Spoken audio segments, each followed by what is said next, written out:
안녕하세요. 손하나의 서재에 오신 걸 환영합니다.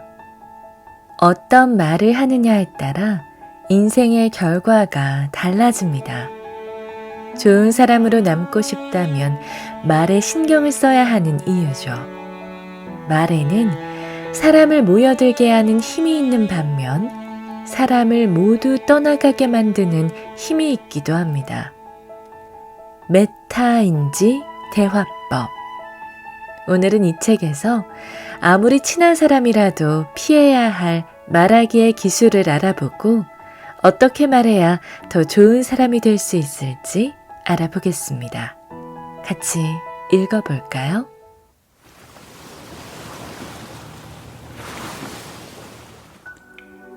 나 혼자서 말하는지도 모른다.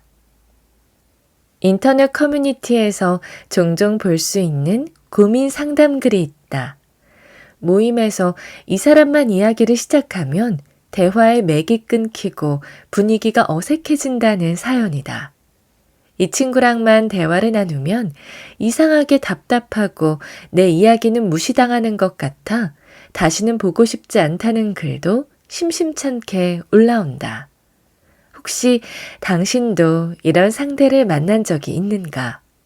사연 속 이 사람들은 왜 함께하는 이들을 힘들게 하는 걸까? 나만 생각하는 말하기는 소통이 아닌 불통이다. 듣는 사람에 대한 배려와 관심 없이 나의 입장에서만 대화를 끌어갔기 때문이다. 나만 생각하며 이야기하는 사람은 앞에 누가 앉아 있든 그 사람의 기분이 어떠하든 신경 쓰지 않는다. 이런 경우 상대방은 소통하는 느낌을 받지 못하고 계속되면 무시당한다는 생각마저 들 수 있다. 불통의 상황에서 서로의 인연이 오래가기는 쉽지 않다. 이전에 장거리 여행을 다녀온 지인에게 즐거웠느냐고 물어본 적이 있다. 행복한 답변을 들려줄 줄 알았던 예상과는 달리 그는 축 처진 목소리로 말했다. 이동하는 내내 동행했던 사람이 말을 걸어서 괴로웠다는 것이다. 피곤할 때는 잠시 쉬고 싶다고 말하면 되잖아요. 그러나 배려 깊은 지인은 차마 상대방에게 솔직하게 말을 할 수 없었다고 한다. 대신 간절히 비언어적인 신호를 보냈다고 했다. 이야기를 들으면서 눈을 감거나 하품을 하기도 했다는 것이다. 그럼에도 불구하고 눈을 감고 있는 지인의 귀에 쉴 새 없이 본인의 이야기를 들려주었다는 당시 상황을 들으니 상상하는 것만으로도 피로해졌다. 관심을 조금만 기울였다면 배려해 줄 수 있었을 텐데 안타까운 마음이 들었다. 한번 바통을 잡기만 하면 일방적으로 말을 늘어놓는 사람의 이야기를 들어주는 것은 어려운 일이다. 상황이 어떻게 흘러가든 아랑곳하지 않고 말하는 태도는 함께하는 이들에게 스트레스를 줄 수 있다. 이런 경험이 반복되면 나중에는 그가 첫 마디만 시작해도 부담감이 몰려온다. 오늘은 얼마나 참고 견뎌야 하지? 나의 시점에 매몰된 말하기는 대화의 전체 흐름을 파악하지 못하게 할 뿐만 아니라 상대방을 배려하지 않는 태도로 말실수를 불러일으키기도 한다. 나뿐인 말하기는 말실수의 원인이 된다. 아직도 잊히지 않는 사연이 있다. 수술을 앞둔 A에게 한 친구가 주위에 같은 질환을 앓았던 사람이 있다며 전화를 걸어왔다고 한다. A는 당연히 위로를 해주려나 보다 하며 듣고 있었는데 마지막에 그가 세상을 떠났다는 이야기를 들려주더라는 것이었다. 예상치 못한 결말에 깜짝 놀란 A는 그렇지 않아도 수술을 앞두고 불안한 사람에게 무슨 의도로 그런 말을 했는지 모르겠다며 섭섭한 마음을 표현했다. 순간 나도 듣다가 두 귀를 의심했다. 수술을 앞둔 사람에게 그런 끔찍한 말을 할 이유가 뭐란 말인가? 그래서 정확히 어떤 대화를 나누었는지 한 번 더 확인해 보았다. 알고 보니 친구가 말했던 정확한 표현은 지인이 수술 후 쉬지 않고 무리하며 일을 하다가 세상을 떠났다는 말이었다. 추측건대 아마도 친구는 A가 수술 후 무리하지 말고 푹 쉬었으면 하는 마음을 전하고자 한 것 같았다. 이런 생각을 말하니 A는 아무래도 그게 맞는 것 같다며 마음을 가라앉혔다. 그럴 의도가 없던 말에 애꿎은 개구리만 죽는다. 상처를 주는 말 중에는 그럴 의도가 전혀 없던 말들도 있다. 그러나 전후 상황을 고려하지 않고 던진 돌에 개구리는 세상을 떠나기도 한다. 백신 접종을 앞둔 친구에게 도움을 준답시고 부작용에 대한 뉴스를 가득 전해준다면 그렇지 않아도 불안한 친구는 기분이 상할 수 있다. 나보고 부작용이 생기라는 말인가?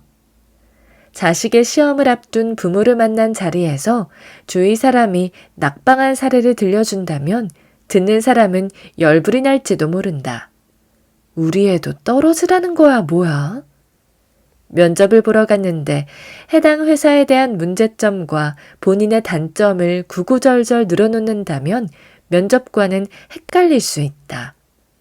우리 회사에 오기 싫다는 건가? 어떠한 말을 할 때는 화자의 의도가 있기 마련이다.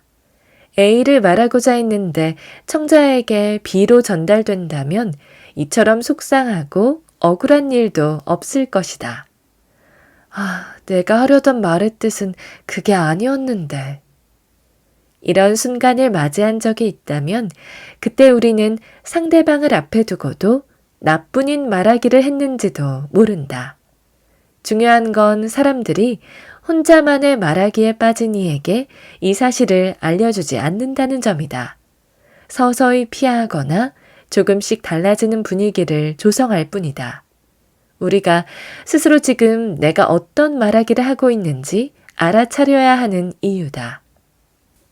다이어트가 필요한 말하기. 상대방을 놀리는 언행. 가끔 분위기를 띄우려는 목적으로 청중을 비하하는 농담을 건네는 강사를 봅니다. 아무리 흥겹게 건넨 말일지라도 자신을 놀리는 언행을 반기는 사람은 없습니다. 설령 당사자는 괜찮다고 말하더라도 주위 사람들이 불쾌함을 느낄 수 있습니다. 일단 누군가의 말 한마디로 마음의 상처를 입으면 그 사람이 무슨 말을 해도 받아들이기 힘들어집니다. 이미 귀와 마음이 다쳐버렸기 때문입니다. 분위기를 띄우기 위해 무례한 농담을 하지 말아주세요. 또한 가까운 사이일수록 정서적으로 밀접한 영향을 주고받고 있기 때문에 친할수록 말 한마디에 더욱 조심해야 한다는 점을 기억해 주세요.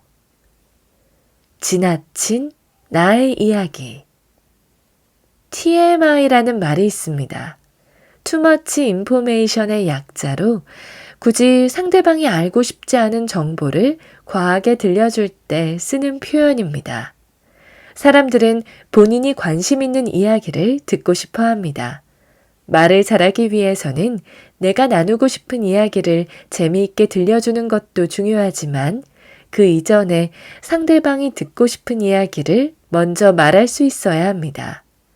TMI를 줄이는 유용한 방법은 일단 상대방의 이야기를 듣는 것입니다. 이는 생각보다 대단히 많은 노력을 필요로 합니다. 자꾸 내 이야기가 하고 싶어지기 때문입니다. 앞에 있는 사람의 이야기를 경청하며 중간중간 궁금한 점만 질문하여도 시간은 금세 흐릅니다. 그러다 상대방이 나에게 질문을 건네면 그때 답변을 해도 충분합니다.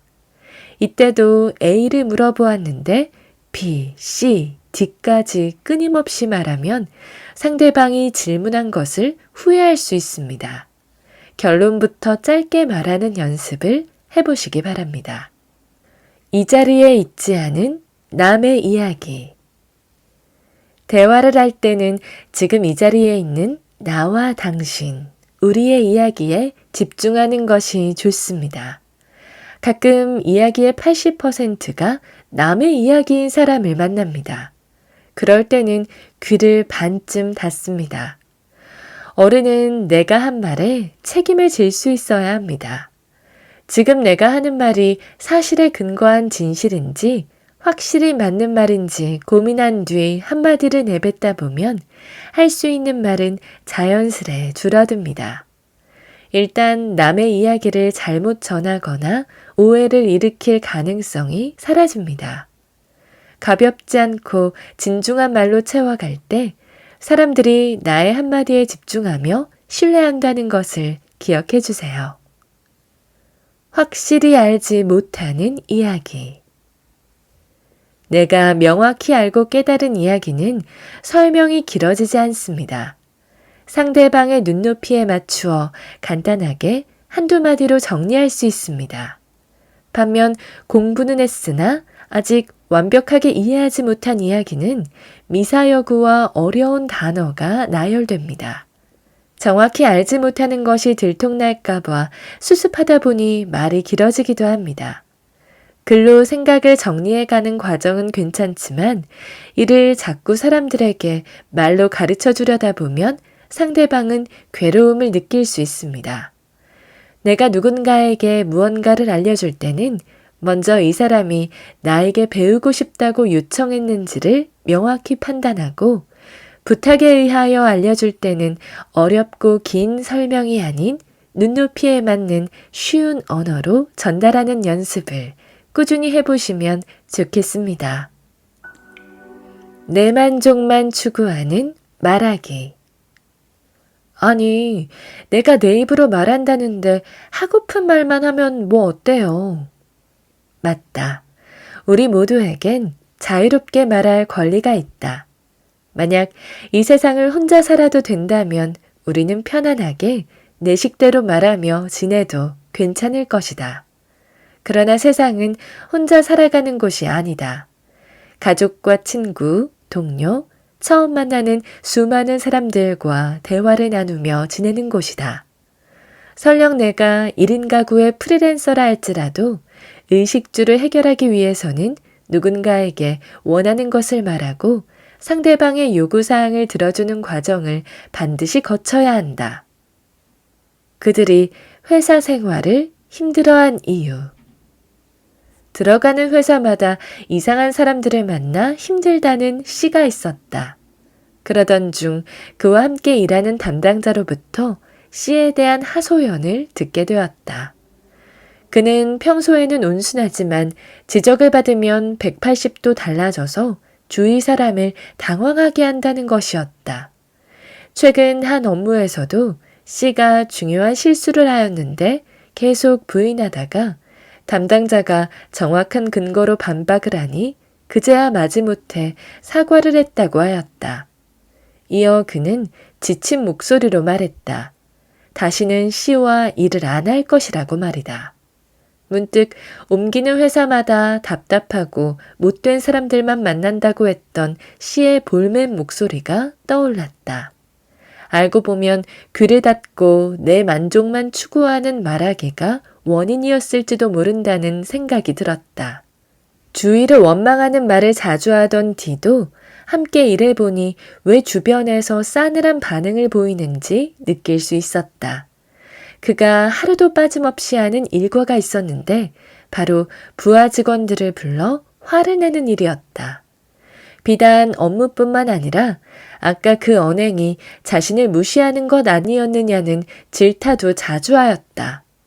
당시 2~3명의 직원들과 함께 일하고 있었는데 우리는 모두 그와의 대화를 포기하였다.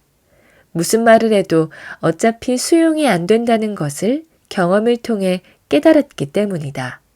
따라서 D가 이야기를 시작하면 모두가 일단은 네 하며 수긍하는 방식을 택하였다.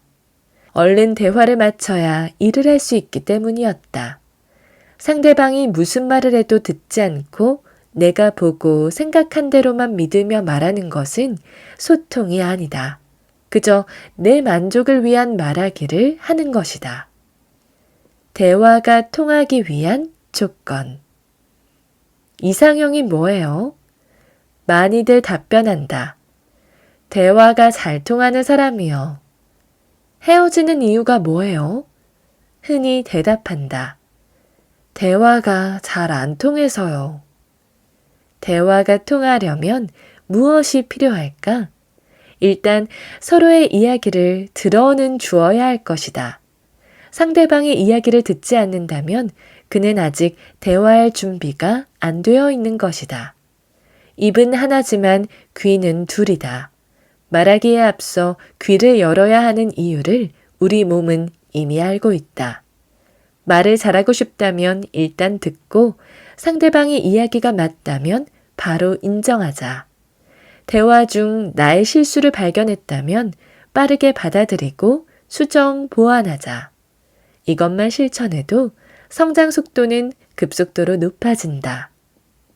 들으면 들을수록 병이 쌓이는 말. 그러나 때로는 아무리 잘 들으려 노력해도 도무지 듣기 힘든 말이 있다. 본인의 생각과 감정에 꽉 차 있는 말하기다. 듣는 사람은 괴로움에 병이 쌓여간다. 마음속 커다란 풍선 안에 온갖 욕심과 화와 서러움을 채워놓고 누구 한 명 털어놓을 일을 찾아 헤매는 사람은 한 풀의 따발총을 장전한 저격수와도 같다. 이런 경우 들어주는 사람은 에너지가 다 소진될 뿐만 아니라 우울하고 억한 심정까지 전달받는다. 부모와 자식, 부부 사이 이렇게 한쪽이 감정 쓰레기통 역할을 하다 보면 듣는 사람은 우울증을 앓기도 한다. 성심성의껏 여러 차례 이야기를 들어주어도 고마워하기는커녕 나중에는 더 이상 받아주지 않는다며 욕설과 화풀이 대상으로 삼는 경우도 있다. 이것은 소통의 대화라고 할 수 없다. 분풀이라는 것은 상대방을 배려하지 않고 일방적인 말하기를 하는 것이기 때문이다. 이것을 스스로 인지하지 못하고 자꾸 주위 사람들에게 하소연하거나 나의 존재감을 드러내기 위해 조언을 반복하다 보면 외로워질 수 있다. 당사자는 주위 사람들이 모질고 정이 없다고 생각할 수 있지만 알고 보면 이미 많은 이들이 꾹 참으며 상처가 깊어진 뒤인지도 모른다. 소통하고 싶다면 나의 말하기를 판단할 수 있어야 한다. 우리가 말을 하는 이유는 무엇일까? 벽이 아닌 사람에게 말을 하는 이유는 무엇인가? 관계를 끊고 보지 않기 위해 말하는 경우는 거의 없다. 대부분 상대방에게 나의 의사를 전달하여 서로 소통하고자 말을 수단으로 한다. 10길 물속은 알아도 한 길 사람 속은 모르듯이 인간의 마음은 간사하고 어려운 존재다. 그런데 이 예민하고 까다로운 마음을 좌우하는 말 한마디를 의외로 너무 쉽게 내뱉는 경향이 있다.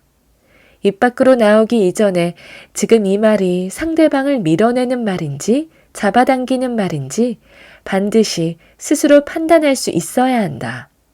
나의 시간과 기분이 소중하듯이 상대방의 1분 1초와 감정 또한 귀중하다.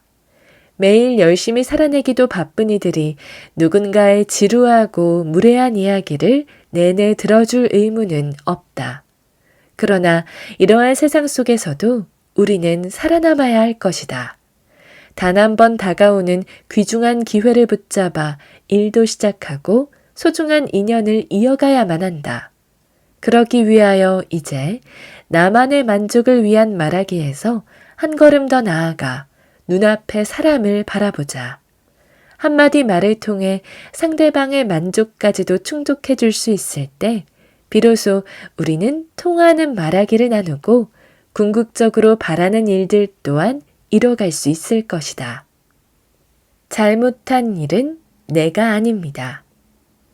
자신을 향한 말에 버럭하는 사람들은 일에 대한 질타를 나 자신에 대한 공격으로 받아들이는 경향이 있습니다. 얼마 전 집 앞 슈퍼에서 황당한 장면을 목격했습니다. 한 할아버지가 슈퍼마켓 주인 아저씨에게 "이거 왜 불이 꺼져 있어?" 라고 물어보았어요. 그런데 아니, 이게 뭐 내가 껐어요? 왜 나한테 그래요? 내가 여기 담당자예요? 주인 아저씨가 하늘이 떠나가라 소리를 지르며 화를 낸 것이었습니다. 멀리서 제3자인 제가 봐도 할아버지는 그냥 물어본 것이었는데 슈퍼 아저씨의 반응은 본인을 무시한다고 느낀 듯한 과잉 반응이었습니다. 그날 이후로 성난 주인 아저씨의 슈퍼에 갈 때마다 조심스럽고 발걸음도 뜸해졌습니다. 조언을 들을 때마다 자존심 상했던 초년생 시절. 처음 일을 할 때 제가 그랬습니다. 일에 대한 지적을 받은 건데 마치 저라는 사람의 존재를 해코지하는 것 같아 자존심이 상했습니다. 방송을 하다 보면 하루에도 수많은 의견을 듣습니다. 헤어스타일, 의상, 표정, 어투 등에 대하여 사람마다 들려주는 조언도 다양합니다. 초년생 시절에는 한마디 한마디를 들을 때마다 괴로웠습니다. 다들 나한테만 왜 이러는 건지 원망이 되었습니다. 이는 궁극적으로 나와 이를 분리하여 생각하지 못한 것이 원인이었습니다. TV 스크린에 얼굴이 비추어지는 업무를 하는 사람으로서 화면에 보이는 스타일에 대한 목소리를 듣는 것은 당연한 일입니다. 또한 사람마다 의견이 같을 수는 없습니다. 프로페셔널하게 조언을 듣고 네, 알겠습니다. 말씀 감사합니다. 하며 업무의 연장선에서 참고하고 반영하여 개선하면 될 일이었습니다. 더군다나 사실 시간을 쪼개어 코멘트를 해주는 것도 정성이며 고마운 일입니다. 사람들이 제게 주었던 의견들은 저라는 존재에 대해 하는 말이 아니었습니다. 우리 방송국의 아나운서라는 역할을 가진 사람에게 업무적인 조언을 준 것이었지요. 세상의 어떤 역할이든 다양한 시각을 가진 사람들에게 언제나 100% 좋은 말만 들을 수도 없는 일입니다. 일할 때 듣는 조언들은 그냥 A씨에게 하는 말입니다. 회사에서 온갖 다양한 사람들이 당신에게 하는 지적과 조언들은 그저 그 자리에 있는 A씨에게 하는 말입니다. 어느 누구도 당신을 잘 알지 못합니다. 이윤 추구를 위해 모인 회사라는 일터에 있는 사람은 더욱 그러하며 이곳은 일에 집중하는 곳입니다. 회사의 이윤 추구라는 목적을 이루기 위해서는 서로 문제를 해결하기 위한 다양한 말들을 끊임없이 주고받아야 합니다. 그 속에서 프로페셔널한 말하기 선수가 되려면 이러한 업무적인 말 하나하나에 크게 마음을 쓰지 말아야 합니다. 상대방 언어의 분위기나 나를 향한 태도에 집중하기보다는 그가 하는 말 속에 담긴 요청사항을 빠르게 파악하고 그에 대한 문제 해결을 하는데 주안점을 두어야 합니다. 말 잘하는 일잘러가 되기 위해서는 말입니다. 물론 업무와는 상관없는 인신공격의 언행이라면 단호하게 대처해야 합니다. 그러나 그저 일 자체에 대한 이야기라면 하나하나 마음에 담아 자존감까지 해치지는 마세요. 나 또한 상대방에게 일에 대한 코멘트를 하는 경우 사람 자체에 대한 지적을 해서는 안 될 것입니다. A씨를 보면 이런 게 꼭 문제더라. 원래부터 이해력이 좀 안 좋았어요? 같은 말이 나오려거든 입을 꼭 닫고 내가 지금 왜 화가 났는지 곰곰이 생각해 보세요. 그 원인 중 업무적인 요소만 남겨서 팩트만 전달하면 됩니다. 이전에 해당 부분에 대해 이렇게 말씀드렸는데 여기 보면 전혀 다른 방향으로 제출했네요. 이유가 무엇인지 먼저 설명을 좀 부탁해도 될까요? 근거 자료를 통해 사실에 의거하여 대화하다 보면 서로 선을 넘는 언행을 예방할 수 있습니다. 업무 대화를 나눌 때는 그 사람이 아닌 일만 바라보고 문제 해결에만 집중해 보기 바랍니다. 원하는 걸 얻으려면 나 중심에서 벗어나야 한다. 진짜 내 마음속 이야기는 나하고만 한다. 드디어 혼자만의 시간이다. 사람을 좋아하고 사람 만나는 것도 좋아한다. 말하는 것을 좋아하고 웃겨주는 것도 좋아한다. 상대방을 앞에 둔 채 조용히 있는 것을 견디지 못하는 편이라 누군가와 있을 때 조금이라도 침묵이 시작되면 어떻게든 이야기를 꺼내며 대화를 끌어가곤 한다. 그러나 못지않게 혼자 있는 시간을 좋아한다. 나와의 대화만큼 있는 그대로의 솔직한 나를 만나는 시간도 없기 때문이다. 이 시간 동안 나도 잘 몰랐던 진짜 내 마음을 발견하기도 한다. 조용히 나 자신과 대화하는 시간은 상대방과의 원활한 소통을 위해서도 반드시 필요하다. 물결이 잔잔해야 작은 움직임도 알아차린다. 대화의 상황을 관조하고 말하는 자신을 객관적으로 바라보는 메타인지 말하기를 잘하기 위해서는 무엇보다 나의 내면이 잔잔해야 한다. 호수가 고요해야 아주 작은 조약돌이 만들어내는 울림도 알아차릴 수 있기 때문이다. 상대방이 보내는 눈빛의 작은 차이, 목소리의 변화, 그를 통해 전하는 메시지를 단번에 인지하기 위해서는 내 안이 단단하고 꼬임없이 맑은 상태여야 한다. 마음속에서 바람이 일고 거센 파도가 치고 있으면 커다란 바위가 날아와도 알아차리기 어렵다. 상대방을 바라보는 나의 마음에 이미 화가 가득하다면 스스로 내 감정에 먼저 압도되어 상대방이나 주변 상황을 살펴볼 여유가 없어진다. 이런 마음가짐으로 사람을 만나면 애초에 목표했던 것을 이루기도 어려울 뿐더러 나도 모르게 내뿜는 부정적인 언행으로 괜한 오해만 쌓을 수 있다. 내가 드러나고자 하면 안 된다. 더불어 몰입도 높은 메타인지 말하기를 위해서는 대화 중 나 자신이 드러나고자 하는 마음이 배제되어야 한다. 그래야 말하는 나 또한 온전히 상대방과 대화의 흐름에 집중할 수 있으며 이를 통해 시시각각 변하는 분위기에 맞는 적합한 말과 행동을 건넬 수 있기 때문이다.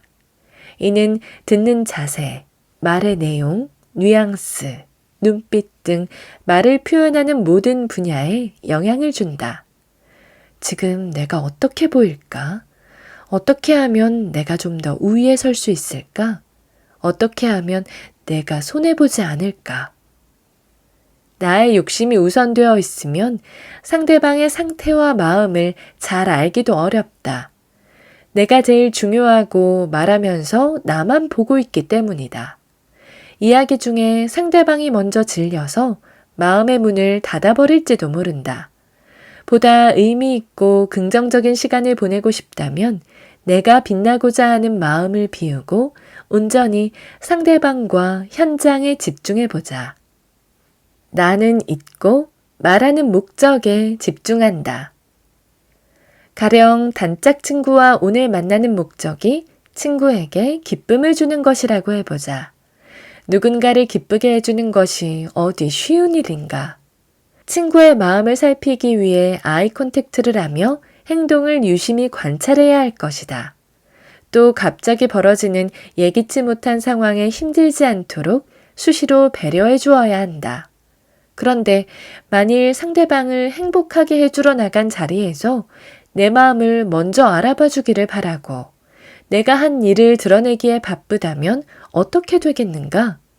목적 달성은커녕 도리어 친구에게 피곤함만 안겨줄지도 모른다.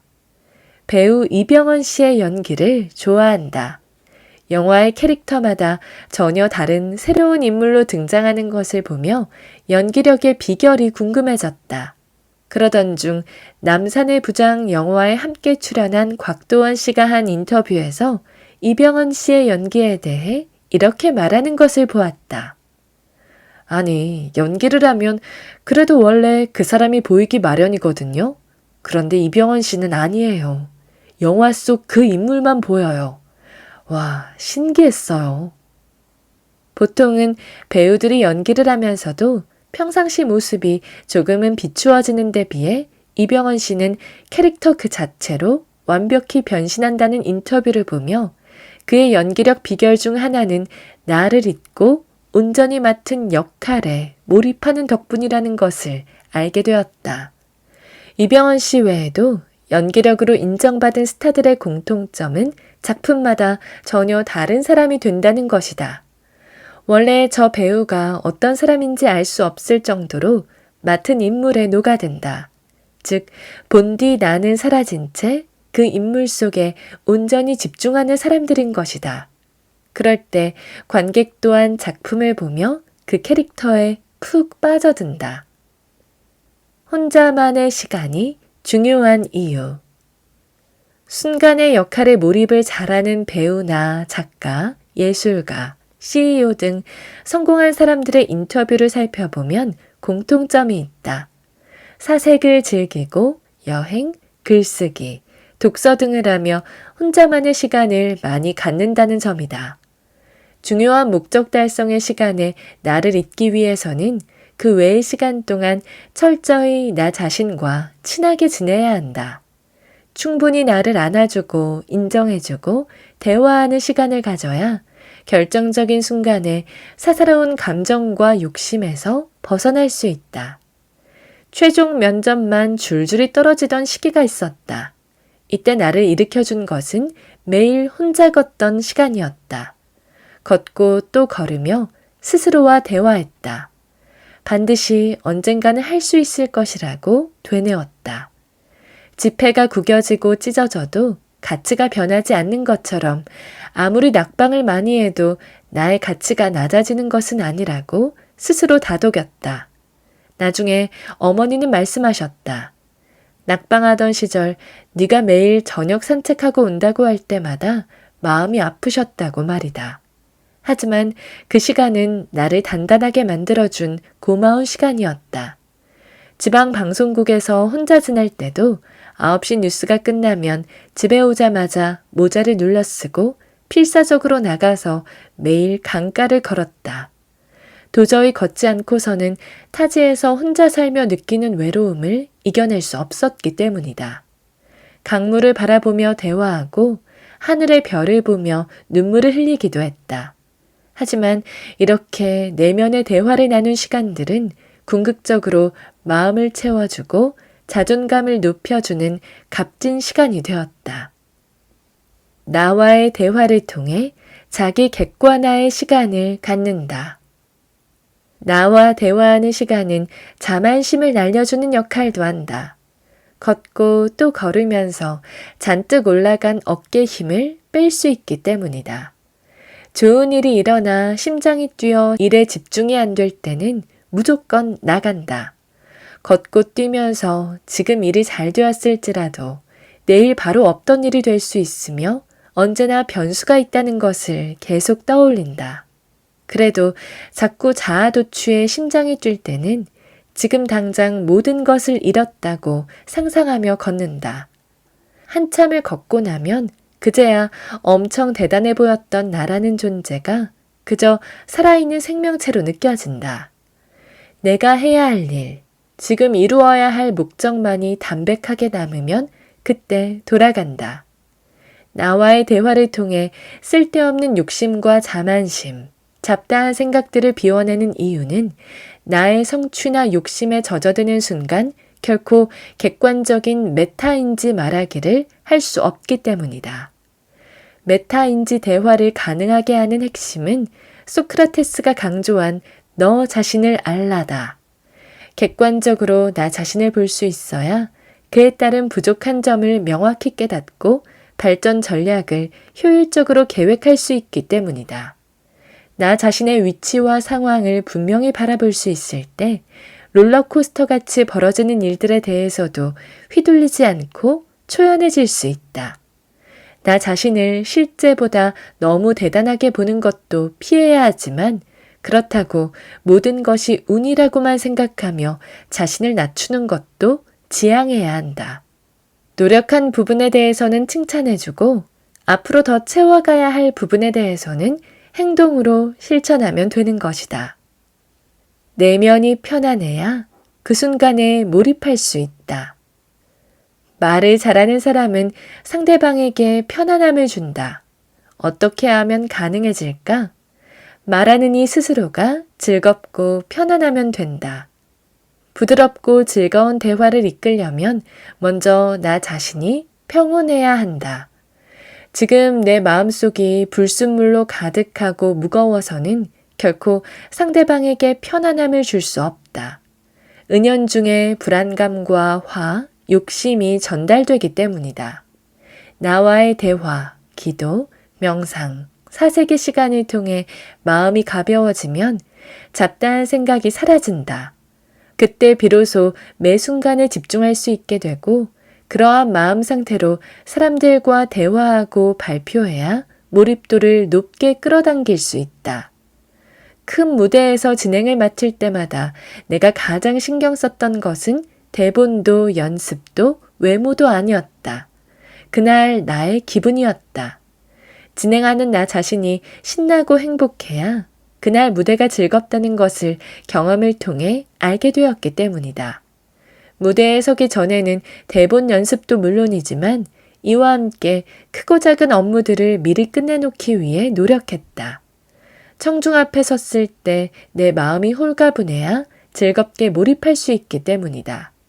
물론 때로는 계획과 달리 급히 어떤 일이 생기기도 했지만 적어도 무대에 오른 순간만큼은 다른 신경은 끄기 위해 노력했다. 이는 그 어떤 일을 하든 마찬가지다.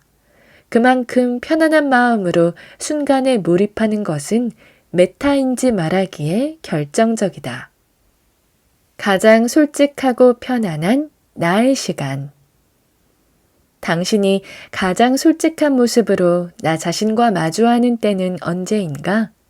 누군가에겐 혼자만의 여행이 될 수도 있고 요리를 하거나 글을 쓰는 시간이 될 수도 있다. 땀 흘리며 운동하거나 조용히 차를 마시거나 기도를 하며 마음을 차분히 하는 시간일 수도 있다. 끊임없는 목적 달성의 삶 속에서 지쳐가는 내 마음속 이야기를 언제나 먼저 귀 기울여 보자. 꽁꽁 숨겨놓지 말고 진솔하게 털어놓는 시간을 만들어 가만히 모두 다 들어주자. 울고 싶을 때는 펑펑 울며 그랬느냐고, 고생 많았다고 위로해주자. 넘쳐오르는 분노를 표출할 때는 다 풀도록 허락해주고 가만히 받아주자. 그러한 과정을 통해 단단하고 편안한 나 자신으로 거듭났을 때 비로소 상대방의 이야기도 온전히 들어주고 이해할 수 있다. 지금 내 마음이 엉켜 있으면 누군가의 이야기를 들어주기 힘들다. 겉으로는 듣는 것처럼 보여도 마음까지 받아주기는 어렵다. 상대방이 무슨 말을 해도 눈물이 나고 어떠한 말을 건네도 화가 나는데 어떻게 다른 사람의 마음을 헤아려 줄 수 있겠는가? 이렇게 마음이 약해진 상태에서는 상대방의 별것 아닌 말에도 상처받기 쉬울 뿐만 아니라 내가 상처를 주기도 쉽다. 마음이 힘들다는 신호가 왔을 때는 가능한 한 혼자만의 시간을 많이 갖고 나와의 대화를 정성스럽게 해보자. 메타인지 대화를 잘할 수 있는 궁극의 비결은 진정으로 나 자신을 아끼고 사랑하는 마음에 달려있다. 셀프 대화의 선수가 되자. 가만히 들여다보면 그 사람이 다가옵니다. 어릴 적 전혀 슬픈 상황이 아닌데 눈물이 쉴 새 없이 흐른 적이 있습니다. 가족과 함께 노래방에 가서 아빠가 부르시는 아빠의 청춘을 들을 때였습니다. 브라보, 브라보, 아빠의 인생. 엄마의 탬버린 응원에 맞춰 브라보를 힘차게 외치는 아빠의 모습이 얼마나 행복해 보이던지 그때부터 갑자기 눈물이 나기 시작했습니다. 이 흥겨운 자리에서 눈물이라니 정말 황당하지요? 지금도 그날의 아빠를 생각하면 눈시울이 붉어집니다. 너무 행복한 그 모습이 아름다워서인지 인생의 찬란한 순간이 피고 지는 꽃송이처럼 다가와서인지는 잘 모르겠습니다. 아이가 제 손을 잡고 처음으로 아장아장 걷던 날, 스스로 걷는 것이 얼마나 행복해 보이던지 깍깍 소리를 지르며 서툰 발걸음을 내딛던 모습이 아직도 생생합니다. 아이와 활짝 웃으며 걷고 있는데 그 순간 또 목이 메어왔습니다. 행복한 순간은 왜 이리 눈물이 나는지 모르겠습니다. 일을 하면서 저를 힘들게 한다고 생각했던 사람이 있었습니다. 제 마음 안에는 그 사람에 대한 원망이 가득했지요. 어느 날 무심코 그분이 벗어놓은 구두를 보았는데 구두가 오래되어 그 안에 네임택이 다 닳아 없어진 것을 보았습니다. 문득 저분도 정말 열심히 살고 있구나. 각자의 자리에서 맡은 일을 하다 보면 그럴 수도 있는 건데 내가 혼자 너무 심했네 하는 생각이 들었습니다. 객관적으로 마음을 들여다보니 저의 욕심과 자격지심에 색안경을 끼고 바라보고 있었다는 것을 발견할 수 있었습니다. 얼굴을 보며 대화를 나눠야 하는데 도무지 마음이 열리지 않고 상대방이 미울 때가 있습니다. 말하기의 선수가 되려면 마음이 넓고 평온해야 하는데 좁은 마음으로 호수처럼 만들려니 힘들 때도 많습니다. 그럴 때는 상대방을 오래도록 응시하고 바라봅니다. 그렇게 보고 또 바라보면 누구든 눈시울이 붉어집니다. 저 사람도 다 이유가 있겠지. 우리 아이처럼 해맑게 사랑받던 어린 시절이 있었겠지. 가족을 위해 애쓰고 있겠지. 내가 미처 알지 못하는 수만 가지 사연이 있겠지. 하고 생각하다 보면 화가 났던 마음이 수그러듭니다. 그래, 내가 누구를 판단하고 미워하나 하는 생각도 들고요. 내 앞의 사람과 함께하는 지금 이 순간은 다시는 오지 않습니다. 돌이킬 수도 없습니다. 아무리 마음을 열고 대화하려고 해도 힘이 들 때는 이제 다시는 못 볼 사람과 함께하고 있다고 생각해 보는 건 어떨까요? 이 순간이 마지막이라면 당신은 어떤 한마디를 건네시겠습니까? 지금도 다가오는 당신의 소중한 순간마다 나도 살리고 상대방도 살리는 말들로 행복이 넘쳐나기를 바라봅니다. 오늘 저와 함께한 시간 어떠셨나요?